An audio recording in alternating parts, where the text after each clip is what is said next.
Hi, this is Gary with Gary's Sprinkler Repair Service, and today I'm going to show you how to spring forward on a Rainbird ESP timer. Alright, so here's our Rainbird ESP timer. This one's a little dirty, but that's okay. We don't care about cleanliness, we just want to know how to run it. So one of the things that we're shooting for is how do I spring forward on this timer?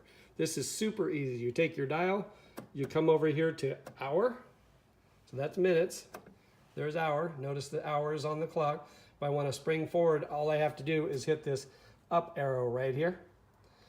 Go to 11, put the time back to run or auto. You're done. You just spring forward or sprang forward, however you want to say it. So there's spring forward on this timer, but right now it's not spring yet, so I'll show you how to fall back. So in the fall, you come over to the hour again, right here with the dial. You come up to the down arrow and you hit minus and you take it, fall back.